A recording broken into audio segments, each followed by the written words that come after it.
bienvenue, welcome pour un nouveau point lecture. Est-ce que je vais faire chin-chin, chin-chin, chin-chin, pas chin-chin? Allez, chin-chin. Le café, ça ravigote, comme dirait Mercotte. On se retrouve donc aujourd'hui pour un point lecture. Je suis désolé d'avance, en même temps j'allais dire si vous aimez pas les points lecture, vous n'avez pas grand chose à faire sur Booktube, mais j'ai lu énormément de livres cet été, que ce soit de la rentrée littéraire ou des livres personnels, et là je suis dans une frénésie de lecture, j'enchaîne en ce moment, je dois être à 5 livres cette semaine, à l'heure où je filme on est samedi, donc j'ai plein de lectures à vous parler, et comme je me limite à 4 livres par vidéo, et c'est vrai que ça va faire beaucoup de points lecture, je vais peut-être essayer entre temps d'intercaler d'autres vidéos, encore faut-il que j'en tourne d'autres, mais là ça va être encore un point lecture, donc là des lectures personnelles qui n'ont pas de rapport avec la rentrée littéraire on va dire, donc c'est parti tout de suite mon kiki, zim. On va commencer tout de suite, je vous le mets ici par une déception, comme ça c'est fait, on arrache le pansement, on n'en parle plus, enfin c'est même pas une déception, j'ai pas aimé ce roman, j'ai trouvé ça mauvais, ça s'appelle Prince Cruel et c'est publié chez Bragelonne, je ne sais pas, vous aurez ici la petite mention qui vous le dira bien mieux que moi. Alors dans Prince Cruel, je vais relire le résumé parce que j'ai la grâce d'oublier certains romans que je n'aime pas et surtout que je l'ai lu il y a un mois, donc déjà je vais sur Babelio et je vois que le roman a 4,3 sur 5, alors que moi je lui donne 1 sur 5. Dans Le Prince Cruel, on va suivre 3 sœurs, 2 jumelles et leur grande sœur, et le personnage principal sera une des 2 jumelles qui s'appelle Jude. Et alors la scène d'ouverture, c'est un homme qui est une créature magique, un fée, F-A-E, qui arrive sur Terre, dans le monde des humains, qui tue les parents de ces 3 jeunes filles et qui capture les 3 jeunes filles. Et après on apprend donc très vite que c'est le père de la plus grande des 3 sœurs, qui est elle aussi une fée, elle ne le savait pas jusque-là, et ces 2 sœurs sont des humaines que sa mère a eues après un remariage. On a cette scène plutôt sanglante, plutôt horrible qui commence, tu te dis bon, au moins on rentre directement en joue dans le roman, et puis après en fait on se fait chier du début à la fin, et moi j'ai détesté tant les personnages, que l'histoire, que l'univers, parce que c'est un roman de fantasy en fait. On va être dans un monde où il y a les fées, donc qui vivent dans un royaume qui s'appelle Domelf, non, Terrafée, le royaume de Terrafée, et eux ils habitent à la cour de Domelf.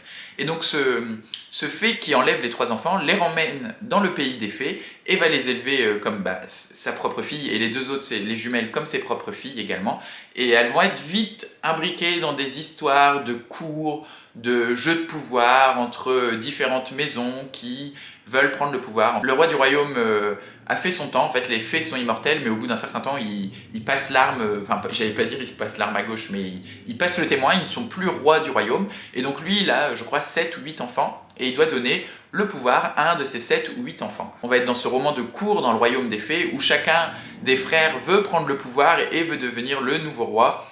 Et à côté de ça, on va suivre donc Jude qui elle a 17 ans, elle est inhumaine, elle a aucun pouvoir. Alors les fées, ils ont certains des pouvoirs mais on sait pas trop parce qu'on nous en explique pas plus que ça. Pareil pour le royaume, on nous en explique pas plus que ça. Au cours du roman, on nous dit ah bah lui il a des cornes, elle a les oreilles pointues, lui il a une queue. Enfin, on sait pas trop c'est quoi les caractéristiques de ces personnages, et déjà ça m'a beaucoup gêné parce que on n'a aucune clé pour comprendre l'univers. On dirait que l'univers il est même pas construit, et que l'autrice ou l'auteur, je sais plus, Holly Black, je pense que c'est une femme, que l'autrice, j'avais l'impression qu'elle construisait son roman et son univers fantastique au fur et à mesure de son écriture, ah tiens, j'ai pas dit ça, bon allez on va dire ça, mais on ne nous en explique pas plus. Il y a des autres royaumes à côté, des autres cours, des autres gens, des autres créatures, on sait pas grand chose sur eux. Des fois ils apparaissent, on nous dit bah lui c'est le voisin, il a son propre royaume et puis il nous aime pas trop, on est en guerre contre lui. Ah non, eux on l'aime bien, c'est des alliés, bref. Voilà, donc la construction de l'univers, j'ai trouvé ça zéro, nul. Et après donc Jude, qui elle est une humaine élevée parmi ces fées, donc elle a aucun pouvoir, elle a aucune capacité, elle sait juste se battre à l'épée parce que son père lui a appris à se battre à l'épée. Elle est à l'école avec tous les enfants de la royauté, tous ces fils de grands fées, et puis elle se fait un peu martyriser parce que c'est la seule qui n'a pas de pouvoir, c'est la seule qui va mourir vu que les fées sont immortelles. Elle, on sait que les humains dépérissent et deviennent vieux et meurent, et donc du coup elle se fait martyriser, principalement par le prince Cardan, qui est un des 7 enfants du roi. Et donc du coup ça devient la tête de turc du prince Cardan, qui est à l'école avec elle, et de ses potes un peu royaux, etc. Et puis après c'est de la fantasy, le young adulte classique. Elle va tomber amoureuse du prince qui la déteste, Le prince qui la déteste va se rendre compte que, oh, en fait, elle est forte, elle est intelligente, même si elle n'a pas de pouvoir, elle a tout pour être aimée, et je vais tomber aussi amoureux d'elle, et je l'ai détestée, et je lui en ai fait voir de toutes les couleurs pendant X années, et maintenant je tombe amoureux, et c'est elle qui va être ma rédemption, c'est grâce à elle que je vais conquérir le trône. Enfin bref, c'était vraiment cousu de fil blanc, du début à la fin. Il n'y avait aucun suspense, j'ai pas trouvé ça particulièrement bien écrit. Comme je vous l'ai dit, l'univers est mal construit. Les personnages changent de personnalité au fil du roman. Un coup ils sont contents, un coup ils sont pas contents, un coup c'est trop triste d'être une humaine, un coup c'est génial d'être une humaine, un coup je veux être une fée, un coup je veux rester comme je suis. Je déteste la royauté, je déteste les fées, mais je vais travailler pour eux parce que bon, si je peux avoir un peu de pouvoir comme ça en devenant une espionne, enfin voilà. C'est totalement décousu du début à la fin, je n'ai rien trouvé à garder dans ce roman. C'est une trilogie, je crois, en 3 tomes, le deuxième est déjà sorti. C'est pour moi illisible. Donc je suis allé au bout parce que bah, ça se lisait très facilement, étant donné que c'est pas très bien écrit, que c'est du young adulte, mais j'aurais tendance même à dire jeunesse, tant c'est accessible et enfantin dans l'écriture. Donc c'est sûr que je ne lirai pas la suite. Je voulais me faire une idée parce qu'on le voit passer partout, les gens adorent, et franchement, je me pose encore la question de qu'est-ce qui plaît tant dans ce roman, parce que moi j'ai vraiment été pantois face à ma lecture et je n'ai pas trouvé grand chose à garder dans le roman. Et comme vous le savez, sur cette chaîne, on passe tout de suite du coq à l'âne, du mouton au goéland, de la vache au bison. J'ai lu Parfois je ris tout seul de Jean-Paul Dubois aux éditions Point. Vous commencez à le savoir, j'aime beaucoup les textes courts, j'aime bien les nouvelles, j'aime bien les recueils de chroniques, et là c'est un peu ça. C'est par la construction, ça fait beaucoup penser au livre de Philippe Delerme, donc La première gorgée de bière et 1000 autres délices, ou je sais pas quoi, Les eaux troubles du Morito, enfin voilà. C'est des traits d'esprit de l'auteur, très courts, 1-2 pages, des fois même juste un paragraphe, enfin voilà. Et l'auteur nous parle donc du quotidien, avec un humour grinçant. J'ai pas déjà parlé de ce livre? Attendez, faut que je vérifie. Je pense que j'en ai parlé que en live et pas, et pas en vidéo, donc je peux en continuer de le parler. Et donc voilà, et l'auteur nous parle vraiment du quotidien, de ce qu'il peut voir dans sa vie, souvent c'est fictif d'ailleurs, c'est l'enterrement d'une mère, le bruit d'une tondeuse dans le jardin, il parle, je sais pas, il parle des mouches, il parle de sport. Le sport est quand même assez présent, enfin assez présent. Il y a quelques nouvelles qui parlent de rugby, de foot, tout ça. Moi, c'est pas ce qui m'intéresse le plus. Mais c'est ça que j'aime bien aussi, c'est que c'est tellement des courts textes que même s'il y en a qui font pas mouche, qui touchent pas, qui nous n'évoquent rien, c'est tellement vite lu, vite oublié, et on peut directement passer à la prochaine et rigoler. Et moi, c'est le titre du roman est vraiment approprié. Parfois, je ris tout seul parce que j'ai beaucoup ri à la lecture de ce livre, parce que l'humour de Dubois, moi, me touche. L'humour de Dubois est un peu grinçant, mais jamais mauvais. Enfin, c'est vraiment un humour gentil, j'ai l'impression, qui est ni blanc ni noir. C'est de l'humour gris qui nous fait passer un moment sympa, et c'est quand même assez bienveillant, assez authentique. Toujours, il y a une justesse dans les émotions, une justesse dans le rire. C'est du rire qui est vrai. Il y a une authenticité dans ce qui est raconté. On sent que c'est, même si c'est pas à la première personne, même si c'est pas des choses qui lui sont toujours arrivées, il arrive à capter, même chez les autres. Il est peut-être assis sur un banc, il voit quelqu'un de l'autre côté qui boit une tasse de café. Il arrive à capter comment cet homme boit sa tasse de café, qu'est-ce qu'il a vécu avant de la boire, où est-ce qu'il s'en va juste après. Il capte les émotions comme si, je sais pas, il avait un filet de pêche, et toutes les émotions qui circulent au-dessus de nos têtes, il les attrape et il les couche sur le papier. Il arrive vraiment à capter le quotidien et la nature humaine, j'ai envie de dire. Donc vraiment, j'ai passé un très bon moment, j'ai bien rigolé. Faut aimer le genre, évidemment, hein. Si vous aimez pas les chroniques, si vous aimez pas les courts textes, les traits d'esprit, ça ne sera pas pour vous, c'est sûr et certain. Toujours est-il que moi, ça a fonctionné avec moi, et ça m'a conforté dans mon envie de lire encore plus de Jean-Paul Dubois, parce que je passe un très bon moment quand je lis cet auteur, et j'aime bien cette justesse. C'est des livres qu'on ne peut pas vraiment qualifier soit de noir, soit de feel good. C'est toujours un peu sur le fil entre les deux, tellement ça raconte la vie, et que la vie, bah, c'est jamais tout rose, ou tout blanc, ou tout vert, ou tout bleu, ou tout jaune, ou je vais faire toutes les couleurs, il est complètement cinglé.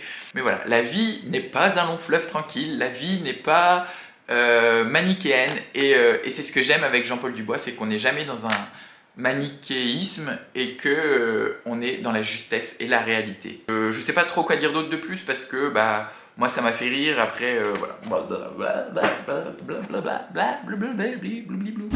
Ensuite j'ai lu La marge d'erreur de J'ai lu La marge d'erreur de Nicolas Rey aux éditions Au Diable Vauvert. Alors Nicolas Rey, c'est un auteur que je ne connaissais pas, vraiment j'ai dû passer à côté toute ma vie, quelle erreur, non vraiment j'ai passé un bon moment.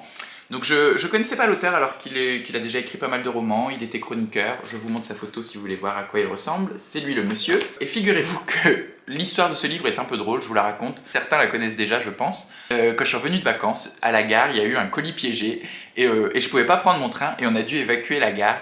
Sauf que en sortant de la gare, il y a une Fnac dans la galerie de la gare de l'Est à Paris. Et du coup je suis passé à la gare, j'ai pris genre le premier roman qui traînait sur les étals, un peu genre en mode bon bah celui-là oui la couverture elle a l'air pas mal, je connais pas l'auteur, j'ai lu vite fait derrière Désinvolture et Grâce déchue, j'ai dit bon allez je le prends, je suis passé à la caisse, j'ai payé, limite j'ai glissé sous le rideau de fer qui était en train de se fermer et j'ai acheté donc ce roman, un peu le roman de la dernière chance au cas où je sautais avec la gare et que je voulais qu'on me retrouve avec un livre, mais voilà. Donc j'ai pris ce roman sans vraiment en avoir entendu parler, sans même savoir qui était l'auteur, ce qu'il avait fait, ce qu'il avait écrit. J'aurais pu tomber sur une bouse. Puis au final, très bonne surprise, j'ai lu ce roman en attendant que ce colis piégé soit évacué, donc il a fallu 2 heures avant que la gare réouvre, et j'ai donc eu le temps de bien commencer, je l'ai terminé le lendemain matin en revenant de vacances. Dans ce roman, on va suivre la vie de Guillaume, et enfin la fin de vie de Guillaume, parce que dès le début du roman, on apprend que Guillaume est atteint d'un cancer et le médecin lui dit « Vous avez 3 mois à vivre ». Sachant qu'il y a une marge d'erreur de quelques mois, donc ça peut être très bien 1 mois comme ça peut être 6 mois. Guillaume, il a déjà une vie pas super géniale, on va dire. Il s'est fait larguer par Joséphine, qui était l'amour de sa vie, et il n'arrive toujours pas à se remettre de cette rupture avec Joséphine. Donc quand il apprend qu'il a un cancer, il est déjà bien au fond du seau, tu vois, le pauvre Guillaume. On lui en remet une couche par-dessus, et puis il vient seulement de se libérer un peu de l'alcool, il est encore pas mal dépendant à des tonnes de médicaments, un peu drogué, et donc du coup voilà, sa fin de vie s'annonce pas super fun, et il se dit, je vais le dire à personne, je vais pas le dire qu'il me reste que 3 mois à vivre, ça fait maintenant, je sais plus combien de temps que Joséphine m'a quitté, 6 mois que je vis reclus dans mon appartement, où je me suis laissé aller à tous les excès, drogue, alcool, médicaments, etc. Donc je vais essayer de reprendre un peu ma vie en main. Et comme un coup du ciel, quelqu'un qui toque à la porte, Diane arrive dans sa vie, et Diane c'est sa nouvelle voisine. Et il va peut-être voir ça un peu comme un signe en se disant c'est une nouvelle vie qui commence, il y a cette jeune femme qui est plutôt agréable, qui est plutôt gentille, qui est belle fille, et il faut que je le vois comme un signe qu'il faut que je vive ces 3 derniers mois. En plus il est père, il est le père d'un petit, je sais plus comment il s'appelle son fils. J'ai envie de dire Théophile comme ça, je sais pas pourquoi, j'ai une idée d'un Théophile mais j'en sais rien du tout, mais enfin bref. Il a un fils qui a 15 ans et il dit pareil, pour mon fils il faut que je sois là, ça fait déjà plusieurs mois que je suis pas présent pour lui, donc je vais vivre ma vie. Et on va essayer de le voir donc durant ces 3 mois de fin de vie, essayer de remonter la pente pour peut-être laisser une bonne image aux gens qu'il va laisser derrière lui alors que personne ne le sait condamner. J'ai trouvé du coup le roman assez tendre, malgré toute cette noirceur environnante.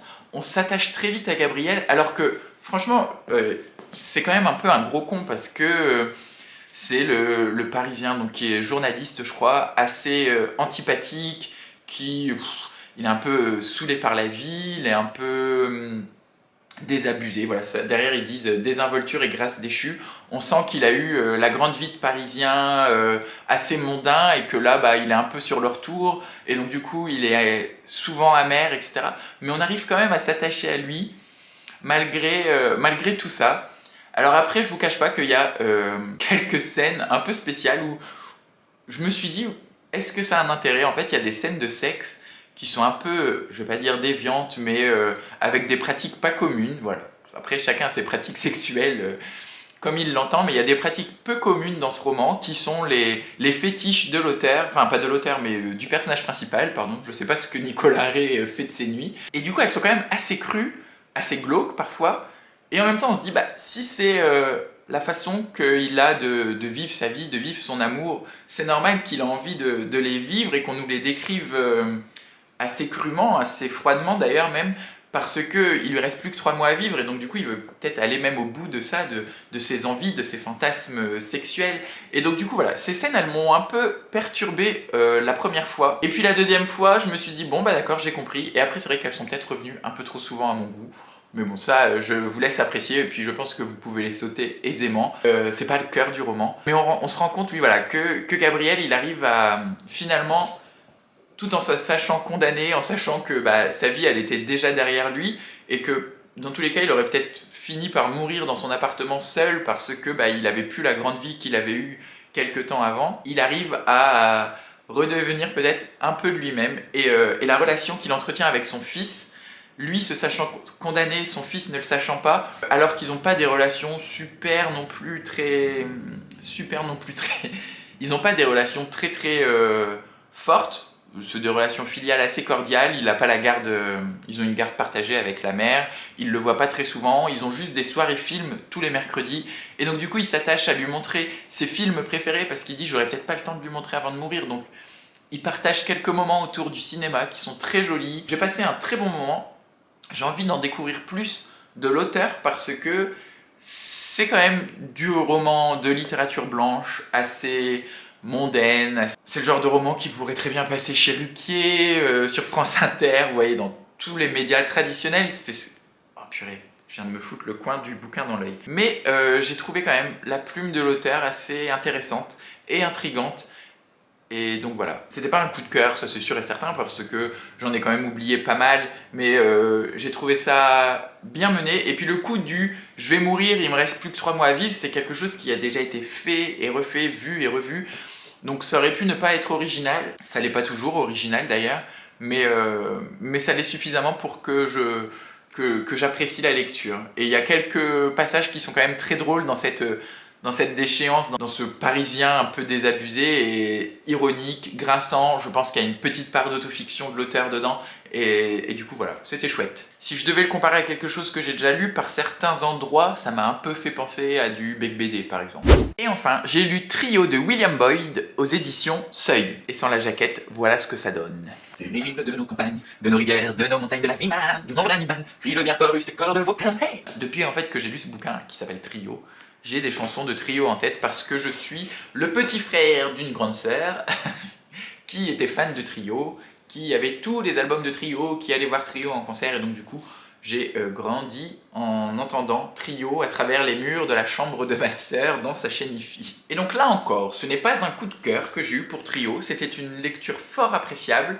mais il m'a manqué un petit quelque chose. Je saurais pas dire quoi, vous savez, des fois on passe un très bon moment, la lecture se déroule sans embûche, on tourne les pages, on avale les mots, on ressent la prose, mais on n'a pas de coup de cœur. Et puis bah là, c'est le cas avec ce roman. Vraiment, tout s'est très bien passé, mais il a manqué quelque chose.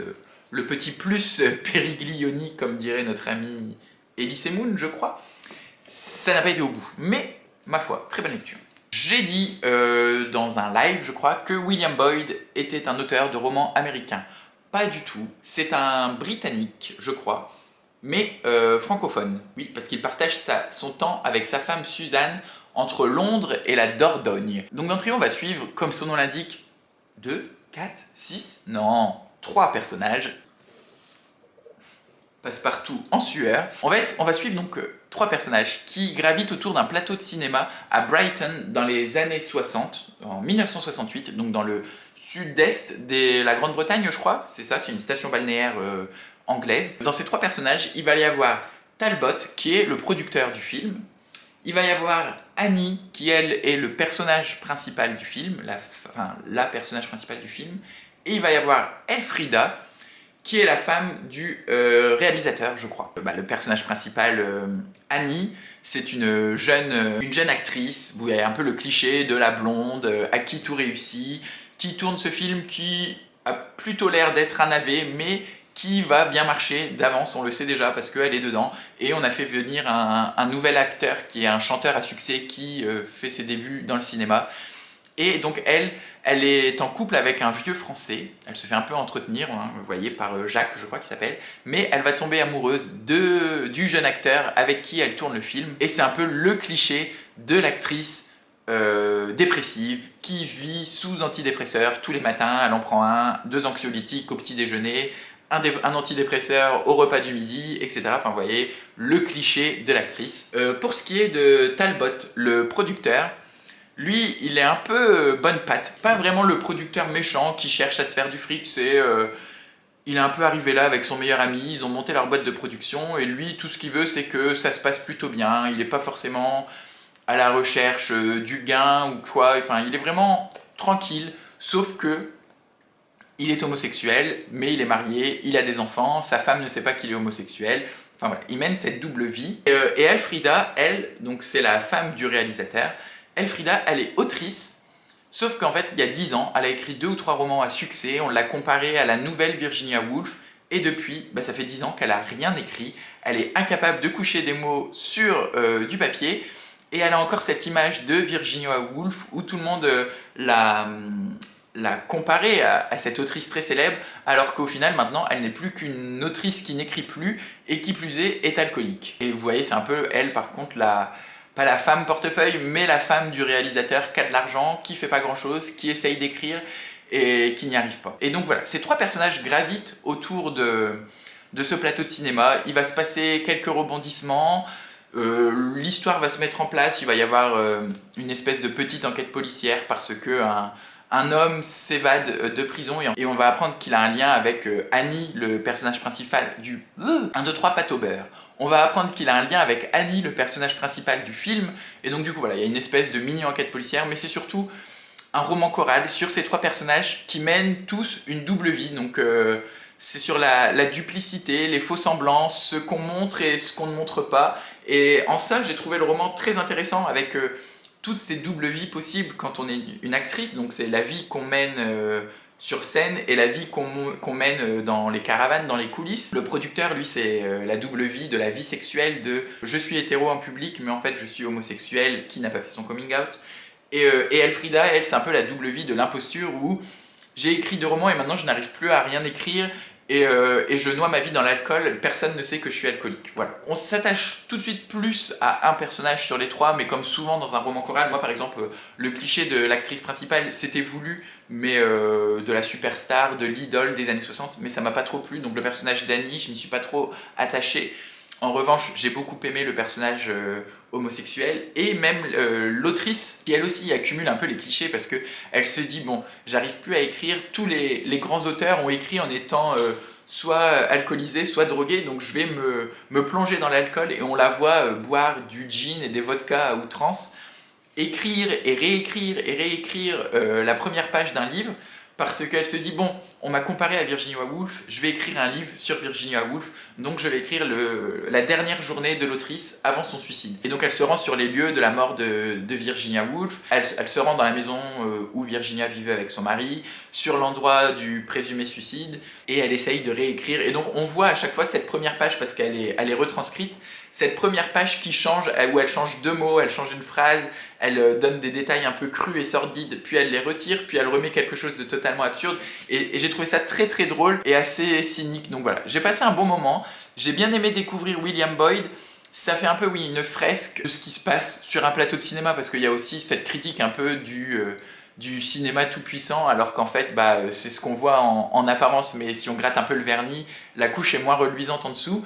Et donc voilà, c'était un bon moment, je relirai probablement du William Boyd, peut-être pas tout de suite, mais parce que j'en ai pas d'autres tout simplement, mais j'ai passé un bon moment quand même. Voilà, c'était donc tout pour ces 4 lectures. Nous, on se retrouve mercredi pour une prochaine vidéo de la rentrée littéraire avec 4 nouveaux titres. En attendant, si vous avez aimé la vidéo, je vous invite à la liker. Si vous voulez la faire voyager, vous pouvez la partager. Et si ce n'est pas encore fait, qu'est-ce que vous attendez pour vous abonner? Je vous souhaite, comme toujours, d'excellentes lectures, d'excellentes découvertes et d'être heureux.